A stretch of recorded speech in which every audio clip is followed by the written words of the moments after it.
Hello everyone, welcome back to my channel. I'm Bill. We're going to be in the Labyrinth book, the fantasy trip, for this video. We're continuing the combat video where we're looking at all the different small combat rules they have in the game. Some of them are optional, others are not. And most of the ones we've been looking at are not, and I'll let you know if they're the optional rules. This video is going to be on gunpowder bombs. So let's read in about gunpowder bombs, how they work, and all the details. And yeah. There are two types of gunpowder bombs, petards and grenades. Any one can use either one. A grenade is a heavy earthenware jug filled with gunpowder and scrap iron. You light and throw exactly as you would a Molotov. A grenade does 2 dice damage to every figure in the megahex where it explodes, and 1 die damage to every figure in the adjacent megahex. It also does damage from concussion. Every figure within 4 megahexes must make a saving roll of 3 dice against their strength, so 3d6 versus their strength. If you miss the saving roll, you fall down. A petard is like a grenade, but much bigger. It is mainly used for breaking down castle doors in a siege, or for aerial bombardment. If some madman brings a petard on an adventure, it does damage as follows: 6 dice damage to every figure within 3 megahexes when it goes off. 3 dice damage to everyone within 6 megahexes, and 1 die damage to everyone within 10 megahexes. A megahex is 3 yards across. So if you were playing with D&D rules, it would be a megahex is 15 feet across.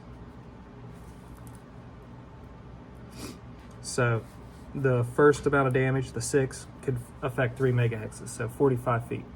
It could do 6 dice. The next 3 dice are another 45 feet on top of that, so you're looking at 90 feet.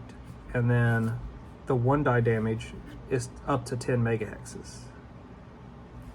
So the 10 megahexes would be 150 feet. Sorry.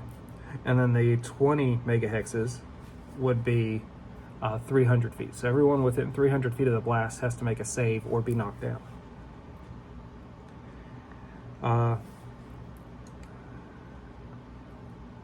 Also, everyone within 20 megahexes, unless they're behind a door or wall, must make a saving roll against the shock as per grenades. And if the roof is not solid over the explosion point, the GM may declare that it falls in. If the petard is placed against a door, it does 12 dice damage to the door.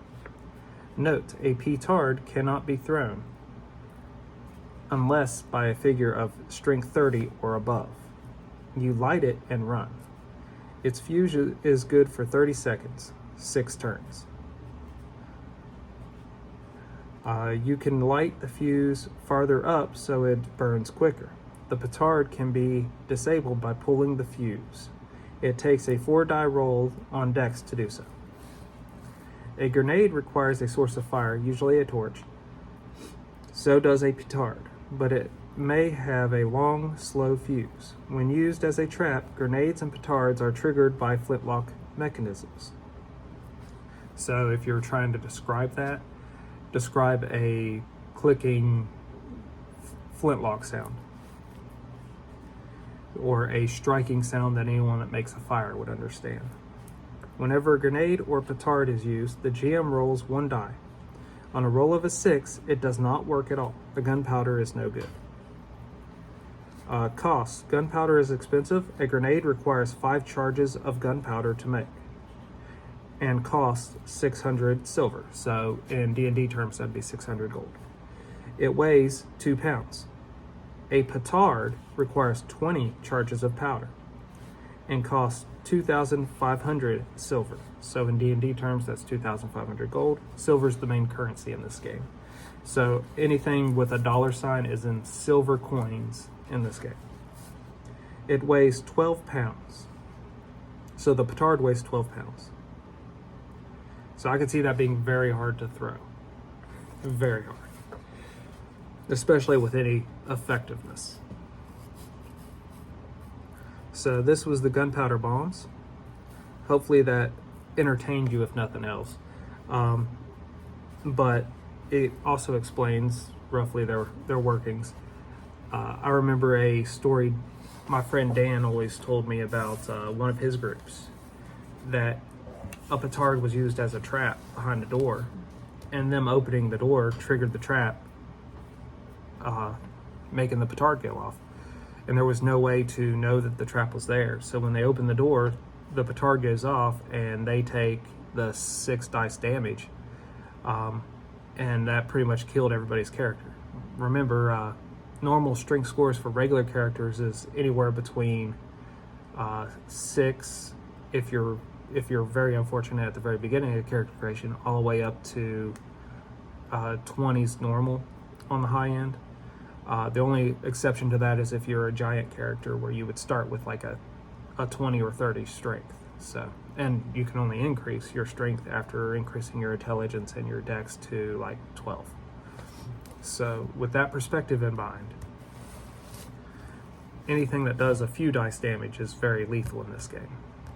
Well, if this was entertaining, let me know in the comments below. If you have any questions that need clarified, put them in the comments below. Until we all game again, guys.